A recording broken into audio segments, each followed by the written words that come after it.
President of the United States and the First Lady have tested positive for the coronavirus. We will have all the coverage of this, what they have done for the past 48 hours, why, in my opinion, their behavior may have led to this situation. Again, we're covering it all on this show, and we'll bring it to you. And, of course, this is the most interactive show you will find in Las Vegas, so we will certainly hear from you, your thoughts on this story as well. Before we get to the opinion part of this story, and before we get to what has transpired the last 48 hours, I want to start out by saying this. Never once have I said online or said on this show or really said to anybody that I wish the president ill will, I wish him to get sick, I wish him to even die. I have never made those statements. Now, yes, of course, there's going to be some idiots on social media that are going to make stupid comments, but let I also add, there's not one prominent Democrat, not one person in office that has not wished the president well and a speedy recovery for him and the First Lady. I want to be very clear on that. That's number one. Now, let's go through the timeline, which is very troubling, but I'll get to that. But let me give you the facts first. The president is at the White House right now with mild cold-like symptoms. Now, why is that important? He's not asymptomatic, according to Mark Meadows.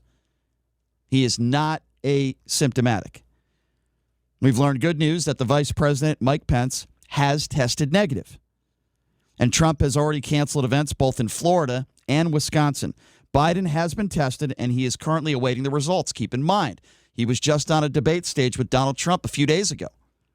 He's also in his late 70s. But let's go through the timeline here, and let me give you some facts on what happened.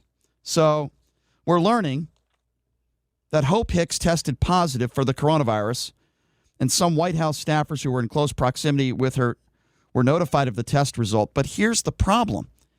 The media reported on this late last night. But yet the White House knew about this as early as morning yesterday. And keep this in mind. At 1 o'clock in the afternoon, Donald Trump departed the White House without speaking to reporters, and then he took a trip to New Jersey with his personal aide and deputy press secretary. Keep in mind, this is yesterday in the afternoon hours, after many in the White House are saying they already knew that Hope Hicks had tested positive. Trump then arrived at his golf course in New Jersey for a fundraiser that was held indoors, where they were not practicing social distancing. Again, keep in mind, after the White House knew that Hope Hicks was positive for this virus. At that point, it's very possible that Donald Trump was positive for the virus.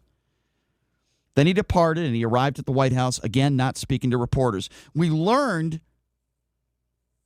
that Donald Trump had been tested as Donald Trump appeared on the Sean Hannity show yesterday. This is Donald Trump on the Sean Hannity show yesterday saying that he was tested after Hope Hicks tested positive. Have a listen. So she did test positive. I just heard about this. She tested positive. She's a hard worker, a lot of masks. She wears masks a lot, but she tested positive. And I just went out with a test. I'll see what, because we spent a lot of time, and the First Lady just went out with a test also. So whether we quarantine or whether we have it, I don't know. It's very hard when you're with soldiers, when you're with airmen, when you're with the Marines, and the police officers. I'm with them so much. And when they come over to you, it's very hard to say, stay back, stay back. It's a tough kind of a situation. It's a terrible thing.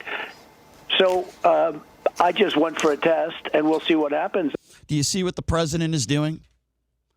He's blaming people for hugging him and touching him, but this man has been reckless since day one. It is what it is. I decided to downplay it, and now he wants to blame people for hugging, even though at many of these rallies this man refuses to wear a mask. They knew that Hope Hicks had it. They knew that she was positive, and yet this man still held a fundraiser yesterday in New Jersey.